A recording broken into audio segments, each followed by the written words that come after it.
então, dentro dessa nossa quarentena, mais uma etapa, que é justamente a gravação de aulas aqui disponibilizada para vocês pelo YouTube, né? A gente já foi uma reivindicação de vocês e eu acredito que assim vai melhorar bastante. Então vamos lá, capítulo 5, a estrutura da Terra.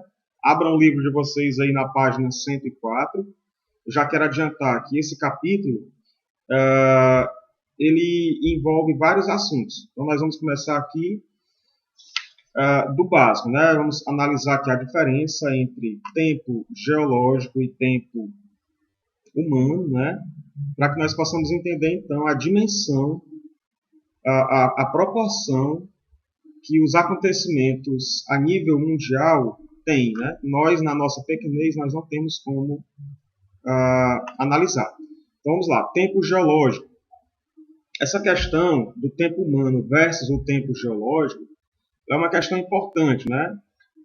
Até bem pouco tempo atrás, não se tinha uma dimensão, né, de quanto tempo o planeta Terra tinha demorado para se formar, né? Acreditava-se, como nós vamos ver mais à frente, que em 6.000 anos a Terra tinha surgido e tinha se formado, né? Então, isso acontecia porque estava sendo analisado por uma perspectiva humana, né? Hoje nós sabemos que a Terra possui aproximadamente 4 bilhões e 500 milhões de anos, né? Enquanto que o homem, né, o Homo sapiens, só tem 100.000 anos. Ou seja, quando o ser humano chegou à Terra, quando ele surgiu sobre a Terra, o planeta já estava com todas as suas estruturas plenamente formadas, né? Basicamente, nós já encontramos o planeta do jeito que ele se encontra agora, né? Com toda a sua formação geológica. Então, como é que nós podemos estimar que o planeta Terra tem 4 bilhões e 500 milhões de anos, né?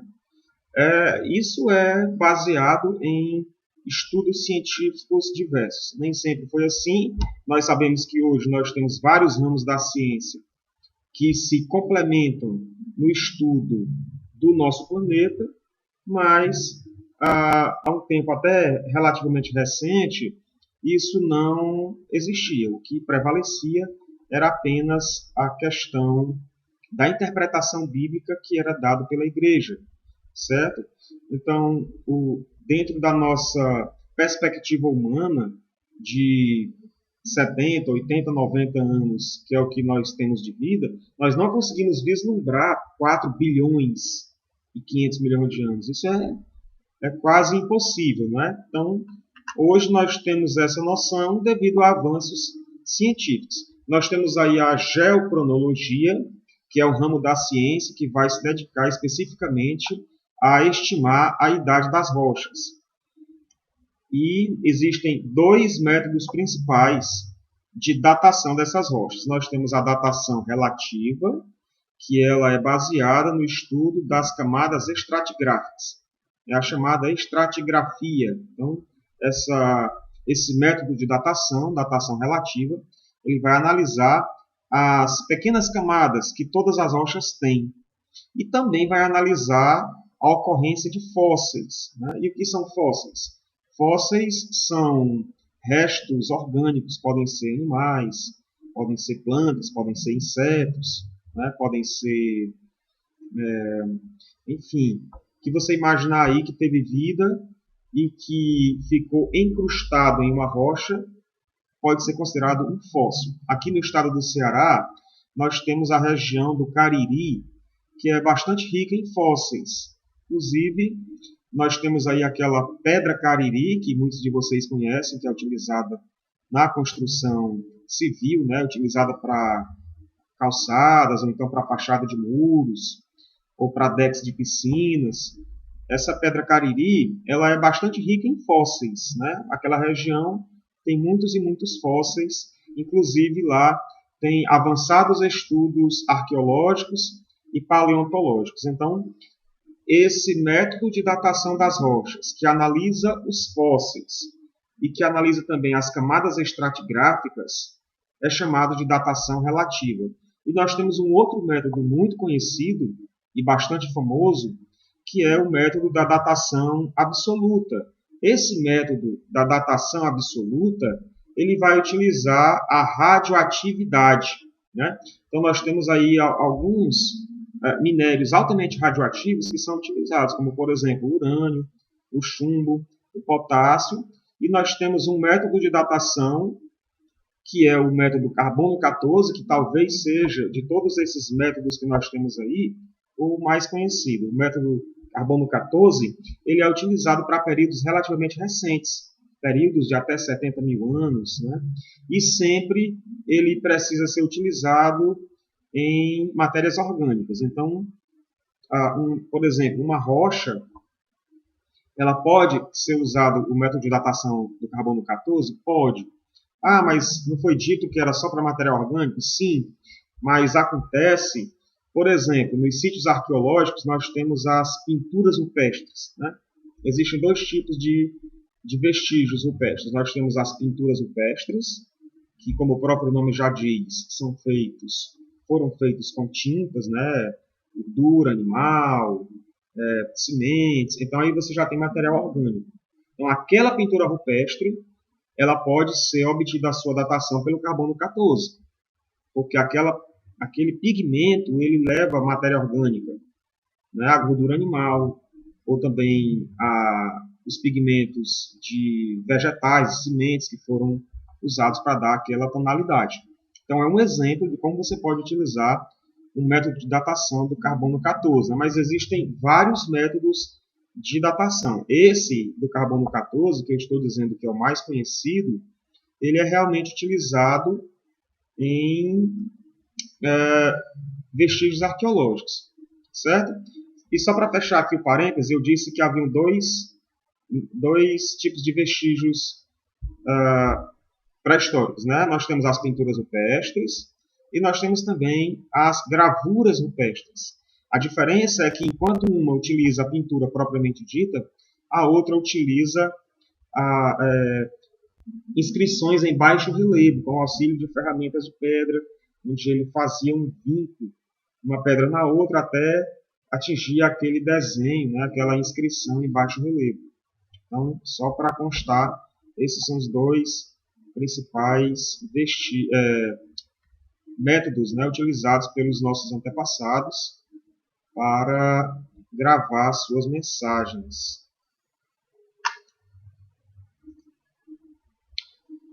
Bom, breve história da Terra. Então, nós temos aí, vou mostrar aqui um pouco, nós temos aí então duas imagens bastante emblemáticas, né, que são, à esquerda você tem a imagem de uma escavação.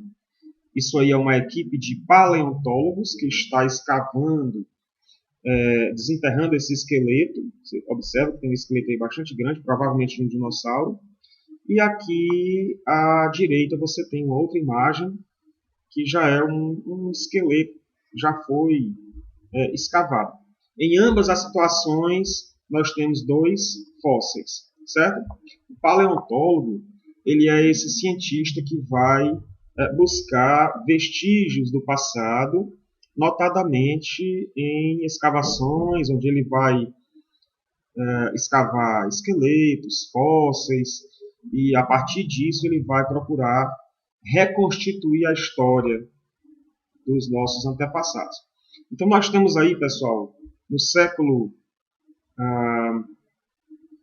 XVIII, nós tivemos aí o Iluminismo, que vocês já viram lá em história. O movimento iluminista, que ele se contrapunha à superstição que era característica da época. Então você vai ter aí um rompimento de um período onde as pessoas eram pautadas pela religiosidade, onde o que a igreja dizia era lei e as pessoas viviam aterrorizadas com isso, medo de serem excomungadas, ou a questão também comprando as suas indulgências, comprando os seus perdões, né? Então, a igreja meio que manipulava as pessoas até essa época. E o movimento iluminista, só para vocês entenderem melhor, ele foi esse momento onde vários pensadores, vários intelectuais, artistas, né, escritores, começaram a questionar essa superstição, né? E eles pregavam que as coisas tinham que ser analisadas à luz da razão e não à luz da superstição. Então, isso mais ou menos aí para você entender melhor, porque eu anotei aí, ó, que antes do Iluminismo a ciência era pouco desenvolvida e sob influência da Igreja a Terra era estimada em 6.000 anos, conforme eu falei no início da aula. Isso é o que a gente chama de verdade bíblica. Então, durante muitos séculos, milênios, o que prevaleceu foi a verdade bíblica, até porque a ciência ainda estava bastante precária, rudimentar, não tinha avançado quase nada. Então, o que prevalecia era uma análise muito superficial e uma interpretação puramente bíblica, que é o que a gente chama de verdade bíblica. E aí, após o movimento iluminista, nós vamos ter então a verdade científica que vai surgindo. Nós temos então a ciência começa a engatinhar, começa a avançar, vários ramos da ciência começam a se sistematizar, e cada um com o seu campo de pesquisa e de experimentação científica vai contribuir para a construção da verdade científica. Então, hoje, nós sabemos que a Terra não tem 6.000 anos. Ela tem 4 bilhões e 500 milhões de anos aproximadamente. Lembrem-se, nesse capítulo, tudo que nós falamos aqui acerca de datas, de períodos, é tudo aproximado. Nós não temos como saber a idade exata, né? Mas nós temos aí um certo grau de precisão baseado nessas pesquisas científicas que vão corroborar com esses números. Então, nós temos então a verdade bíblica, que foi, não é que ela foi substituída, mas ela monopolizava o cenário, e agora você tem, além da verdade bíblica, você tem também a verdade científica. E isso é até um motivo de bastante polêmica, porque nós temos aí, dentro desse contexto de verdade bíblica e verdade científica, nós temos então, por exemplo, a questão da criação versus evolução, né? E aqui nós não vamos entrar nesse mérito, não vamos entrar nessa polêmica, eu estou só mencionando que dentro desse contexto de verdade bíblica e verdade científica, nós temos aí uma polêmica interminável e que em algum momento vocês vão se deparar com isso, né? Talvez nas aulas de biologia, possivelmente. Então vamos lá.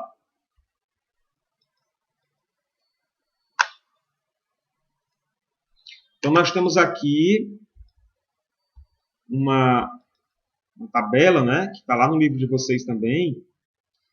Essa tabela ela tem exatamente as eras geológicas. Então eu coloquei aqui para você ver no vídeo, mas eu quero mesmo que você observe pelo seu livro didático, página 107.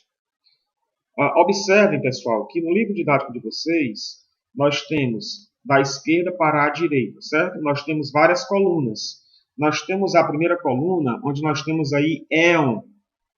Então, nós temos dois éons. Nós temos o éon fanerozoico e o éon pré-cambriano. Ou melhor, eu vou pedir para nós sempre analisarmos de baixo para cima, certo? Porque o que está mais abaixo aqui, no rodapé da tabela, é o que está mais antigo, e conforme você vai subindo, você vai tendo os períodos mais recentes. Então, nós temos dois éons. Aqui embaixo, nós temos o éon pré-cambriano, e aqui em cima, nós temos o éon fanerozoico. Esses dois éons se dividem em eras geológicas. E é muito mais comum você se deparar com situações onde você vai ver as eras geológicas do que os éons, certo? Então, as eras, vocês com certeza já se depararam. Vocês aqui acredito que a maioria já assistiu ali o Jurassic Park, né? A maioria já deve ter assistido, se não todos, o Jurassic Park. Então, o Jurassic Park, ele retrata uma dessas eras geológicas. A gente vai analisar agora e vocês vão identificar com certeza. Então, vamos lá. Os éons, que são dois, pré-cambriano e fanerozoico, eles se subdividem em várias eras geológicas, 6 eras geológicas. Nós temos aqui o Radiano, Arquiano, Proterozoico, Paleozoico, Mesozoico e Cenozoico. Essas são as 6 eras geológicas que nós temos aí. Isso aqui, pessoal, nada mais é do que uma forma que os cientistas encontraram para compartimentar aqueles 4 bilhões e 500 milhões de anos. Como é que nós, seres humanos, vamos analisar esses eventos se nós não tivéssemos feito essa divisão? Então, aqui é para facilitar a nossa análise. Bom, e além dos éons e das eras geológicas, nós temos também os períodos. Tá aqui. Nós vamos ter no éon Fanerozoico, que se subdivide em eras Paleozoico, Mesozoico e Cenozoico. Nós temos, então, todos esses períodos aqui, certo? Então, nós vamos ter os períodos Cambriano, Ordoviciano, acompanhe o mouse, Siluriano, e aí nós temos o período Carbonífero, que se subdivide em Mississippiano, Pensilvaniano. E continuando, nós temos o período Permiano, período Triássico, Jurássico, aqui que eu falei do filme Jurassic Park, né? Cretáceo, aí nós vamos para o período Terciário, que se subdivide em Paleogeno, Neogeno, e aí nós vamos para o período Quaternário. Os períodos Terciário e Quaternário se subdividem ainda em várias épocas: Paleoceno, Eoceno, Oligoceno, Mioceno, Plioceno, Pleistoceno e Holoceno. Aqui você tem uma outra coluna com a idade, né? Então, se você quiser saber, por exemplo, o período Radiano, que idade tem esse período? Está aqui, ó, 4 bilhões e 500 milhões de anos. A era geológica, certo? A era geológica Arquiano, 4 bilhões de anos. Proterozoico, 2 bilhões e 500 milhões de anos. E assim por diante, certo? Observe que a era Cenozoica é a era geológica mais recente, e o período Quaternário é o período mais recente. Então, há 10 mil anos atrás, nós já tínhamos aí a época Holoceno, que pertencia ao período Quaternário, que pertenceu então à era geológica Cenozoica e que pertence ao éon Fanerozoico. E aqui nas outras colunas, pessoal, você vai ter essas colunas cinzas, né? Você tem aí os principais eventos geológicos e biológicos que você tem. Então, por exemplo, você quer saber o que estava acontecendo na era geológica mesozoica no período Jurássico, que foi há 208 milhões de anos. Você vai ter aí geológico, intensas atividades vulcânicas, formação de grandes bacias sedimentares, origem dos depósitos de petróleo, certo? E no campo biológico, o que você tinha nessa época? Surgimento dos primeiros mamíferos e aves, ordem dos dinossauros. Gente, eu coloquei essa tabela aqui justamente porque ela está lá no seu livro didático, na página 107, mas você não precisa aprender isso aqui. Isso aqui é só para você ter uma noção de como que esses 4 bilhões e meio de anos, que é a idade estimada do planeta Terra, como é que esses anos foram divididos. Isso é só para você ter uma noção. Pelo amor de Deus, não vão achar que tem que aprender essa tabela inteira. No máximo, você vai precisar saber das eras geológicas. Radiano, Arquiano, Proterozoico, Paleozoico, Mesozoico e Cenozoico. Viu? Não se preocupem, nós não cobraremos isso não. Continuando. Estrutura interna da Terra. Vamos então para a página 108, estrutura interna da Terra.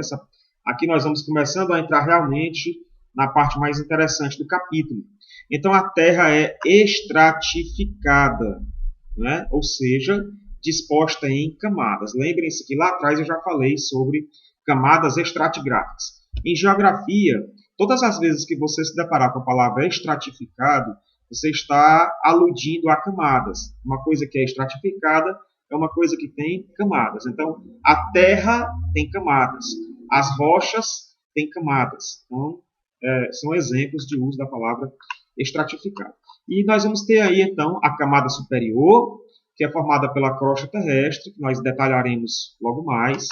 A camada intermediária, né, que é composta pelo manto, que é o magma, né, que é a lava vulcânica, que nós falaremos também daqui a pouco. E a porção central, ou camada central, que é o núcleo. Então, lá no ensino fundamental, a gente já aprende que a Terra é dividida em crosta, manto e núcleo. E aqui nós vamos ver com mais detalhes essa divisão. Nós vamos entender que essa divisão ela não é tão simples assim, em 3 camadas. Você vai ter também as subcamadas e nós não podemos deixar de analisar. Curiosidades sobre a nossa estrutura geológica da Terra. A temperatura estimada do núcleo é de 6.500 graus Celsius, que é uma temperatura próxima à temperatura do Sol. Professor, mas como é que se pode saber que a temperatura é essa se o núcleo nunca foi atingido e provavelmente nunca será? Gente, isso aqui é baseado em estudos, por exemplo, de erupções vulcânicas. Agora mesmo, nós tivemos aí há 2, 3 dias uma erupção vulcânica lá na Indonésia, né, que é um dos vulcões mais temidos, digamos assim, do mundo, né, que é o Krakatoa. Então, sem dúvida nenhuma, existe nesse momento uma equipe de cientistas, de vulcanólogos, que está analisando aquele magma que foi expelido e que está sendo expelido pelo vulcão, e com base na análise daquele magma, eles vão então fazer suas deduções científicas sobre vários aspectos das profundezas da Terra, inclusive a temperatura. Então, essa temperatura aqui, esse número, esse valor não é aleatório, isso aqui é fruto de estudos científicos. 12.000, aqui era um lapsozinho aqui, mas é 12.260 metros, foi a maior profundidade atingida na crosta, né? Isso aconteceu em 1970, na União das Repúblicas Socialistas Soviéticas. E aqui eu já quero aproveitar essa sigla, que vocês vão se deparar muito com ela. Já viram no 9º ano, né, quando vocês estavam estudando Guerra Fria, vocês estudaram isso no 9º ano. Mas eu estou frisando aqui porque pode alguém não lembrar. Isso aqui é a sigla para a União Soviética. União das Repúblicas Socialistas Soviéticas. Então, a maior profundidade atingida na crosta terrestre foi de 12 quilômetros, pouco mais de 12 quilômetros de profundidade. Informações das profundezas da Terra são obtidas através de interpretação de ondas sísmicas. Então, nós temos aí um outro ramo da ciência, que é a sismologia, que ela vai exatamente analisar as ondas sísmicas. A cada vez que acontece um terremoto ou um maremoto, você vai ter, então, esses cientistas com seus equipamentos, com seus computadores, né, que vão analisar a dinâmica daquele tremor, a dinâmica daquele terremoto, e aí eles vão, então, produzir dados científicos acerca da força que provocou esse terremoto, que nós vamos estudar mais à frente, provavelmente na próxima aula. Então, aqui são algumas curiosidades que são interessantes para nós analisarmos. Finalmente, vamos falar então das camadas da Terra. Então, nós temos aí a primeira camada, obviamente, que é a camada mais externa, que é a crosta terrestre, né, também chamada de litosfera. Ela tem uma espessura que vai variar de 5 a 80 quilômetros. Então, a crosta terrestre ela não tem apenas uma espessura. Você vai ter, em algum local, ela vai ter 5 quilômetros de espessura, ou seja, de profundidade, né, de tamanho, e em outro ela vai ter 80 quilômetros de profundidade, de espessura. Então, a crosta terrestre ela é bastante dinâmica. Você vai ter espessuras variáveis. E essa crosta ela se divide ela tem 2 subdivisões. nós vamos ter a crosta continental, que, como o próprio nome já sugere, é a parte da crosta terrestre onde nós temos, então, o continente. E a outra parte é a crosta oceânica, onde nós temos, então, os oceanos. A crosta continental, que é essa parte onde nós estamos agora nesse momento, ela é a parte mais espessa, certo? Ela é a parte mais espessa. Entenda, lá na crosta oceânica, que ela é menos espessa do que a crosta continental, você vai ter uma parte realmente composta de rochas, que é o assoalho oceânico. E acima disso você vai ter a água do oceano. Quando você compara com a crosta continental, que é basicamente o mesmo nível, ou até mais elevado do que a crosta oceânica, porque nós temos aqui na crosta continental as nossas grandes cordilheiras, como a Cordilheira dos Andes, como a Cordilheira do Himalaia, então automaticamente você já percebe que na crosta continental você tem mais rochas, né? Ela é mais espessa. E apesar de ser mais espessa, ela é mais leve. Ela é mais leve, porque a crosta oceânica, apesar de menos espessa, ela tem a água dos oceanos, o que a torna bastante pesada em relação à crosta continental. A crosta continental também é a parte da crosta que é mais antiga, aproximadamente 3 bilhões e 500 milhões de anos, e ela também pode ser chamada de crosta ciáltica ou simplesmente cial, que é a junção dos dois principais elementos que a compõem, que são o silício e o alumínio. Então, tanto faz você chamar crosta continental ou apenas cial. E a crosta oceânica, deixa eu postar aqui um pouco. A crosta oceânica, né? Nós temos então aí, já falei que a parte onde estão os oceanos, ela é menos espessa, variando então de 5 km de espessura até 15 km de espessura. Ela foi formada mais recente, teve um período de formação mais recente do que a crosta continental, aproximadamente 200 milhões de anos, e ela pode ser chamada também de crosta cimática, ou simplesmente cima, que é a junção dos seus dois elementos, os principais elementos que a compõem, que são o silício e o magnésio. Então, crosta continental ou cial e crosta oceânica ou cima. E, bom, então vamos lá. Nós temos então agora o manto, né?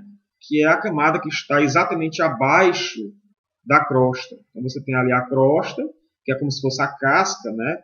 A camada mais externa, e abaixo você vai ter o manto, que é a camada de magma, de lava vulcânica, né? Que eu falei há pouco tempo. E o manto ele se subdivide em manto superior e manto inferior. O manto superior é a parte do manto, do magma, que está imediatamente abaixo da placa litosférica, abaixo da crosta. Então, aquela parte do manto que está exatamente em contato com a crosta é o manto superior. Ele vai ter, então, 670 quilômetros de profundidade. Lembrem-se que todas essas distâncias, temperaturas, tudo isso são valores aproximados. 670 quilômetros de profundidade. E aí nós temos no manto superior uma camadazinha que é chamada de astenosfera. A astenosfera, pessoal, é uma parte do manto que é composta por um magma que ele é bem pastoso, e é sobre a astenosfera que as placas tectônicas flutuam. As placas tectônicas, literalmente, elas flutuam sobre esse magma. E essa camada que recebe, então, as placas tectônicas ou placas litosféricas ou crosta, é o que nós chamamos de astenosfera, que nós falaremos na aula da semana que vem. E o manto inferior, que está abaixo da astenosfera, ele também é conhecido como mesosfera. Não confundir com a camada da atmosfera. Viu? nós temos uma camada da atmosfera que se chama mesosfera. Mas aqui nós estamos falando do manto inferior, que é a parte do manto que vai exatamente entrar em contato com o núcleo, certo? Que está entre 670 km a 2.900 km de profundidade. Então, nós temos aí a crosta, que nós já falamos, agora o manto, que se subdivide em manto superior, que é onde nós temos a astenosfera, e manto inferior, que é também chamado de mesosfera. O manto superior é pastoso, o manto inferior ele não é assim tão pastoso, ele é mais sólido do que o manto superior, é bom que se diga. E o núcleo, que é a camada mais interna da Terra, né, composto de níquel e ferro. Níquel e ferro, por isso mesmo que ele também é chamado de NiF, que é a junção das iniciais de níquel e ferro. Bom, o núcleo, apesar de ter esse outro nome de NiF, mas ele também tem outros componentes, como por exemplo o oxigênio e o enxofre. O diâmetro do núcleo é entre 2.900 km e 3.100 km. Esse é o diâmetro. O diâmetro, ou seja, de uma extremidade à outra do núcleo. Isso é o diâmetro, viu, gente? E o núcleo ele é o principal responsável pelo campo magnético da Terra. Então, nós temos na Terra, nós temos o Polo Norte e o Polo Sul. Nós falamos disso no capítulo anterior. Esses polos da Terra são responsáveis pelo magnetismo da Terra, são responsáveis pelo senso de orientação de peixes migratórios, aves migratórias, animais que têm esse deslocamento, eles se baseiam pelo campo magnético. E o campo magnético da Terra, só uma curiosidade, ele não esteve sempre nos locais onde nós temos hoje. Os campos magnéticos da Terra, minha gente, eles mudaram de posição ao longo das eras geológicas. Estudos nas rochas comprovam isso. Quando nós retornarmos à normalidade, eu vou tentar levar um documentário que explique mais ou menos isso. Ou então eu posso deixar aqui também para vocês, né? Bom, então nós vamos ter aí o núcleo, que é o principal responsável pelo campo magnético, e ele também se subdivide. Nós temos o núcleo externo e o núcleo interno. O núcleo externo é líquido e o núcleo interno é sólido. O núcleo externo vai ter uma espessura de 1.600 km e o núcleo interno vai ter uma espessura de 1.300 km, né? Aproximadamente, viu, gente? E aqui eu quero mostrar para vocês. Só um minutinho. Abri aqui a logomarca da escola, não tem problema não. Então nós temos aqui essa imagem, que ela é um corte tridimensional da Terra, para que nós possamos entender melhor aquelas camadas que nós falamos agora há pouco. Então, ó, manto superior, manto inferior. Aliás, desculpem. Vamos começar pelo começo, né? Pelo início. Crosta terrestre, com as suas formações de relevo, o vulcão ali, o oceano aqui. Então, aqui seria a crosta continental, aqui seria a crosta oceânica. Abaixo, nós vamos ter o manto superior, que é onde nós temos a astenosfera, que é sobre essa camada, sobre esse magma, que as placas estão literalmente flutuando. E aí nós temos o manto inferior, e aí descendo vamos ter o núcleo externo, que é líquido, é fluido. E lá mais ao centro nós temos o núcleo interno, que é sólido. E aí eu queria chamar a atenção de vocês, gente. E aqui, olha, nós temos aqui as descontinuidades. Descontinuidade de Mohorovičić e aqui mais embaixo, descontinuidade de Gutenberg. E o que são essas descontinuidades? As descontinuidades nada mais são que, digamos assim, a fronteira. Então, a fronteira entre a crosta e o manto, né, exatamente onde termina a crosta e começa o manto, é uma descontinuidade. Você está descontinuando a crosta e iniciando o manto. Então, é uma descontinuidade, chamada de descontinuidade de Mohorovicic. E aqui embaixo, onde você vai terminar o manto inferior e começa o manto, desculpa, gente, onde você termina o manto propriamente dito e começa o núcleo, onde você termina o manto e começa o núcleo, é uma outra descontinuidade. Está descontinuando o manto e começando então o núcleo. Isso aqui é uma descontinuidade de Gutenberg. Então, isso aqui são dois detalhes importantes que vocês não devem esquecer. Então, lembrem-se. Deixa eu voltar aqui a tela para a gente só dar uma revisada.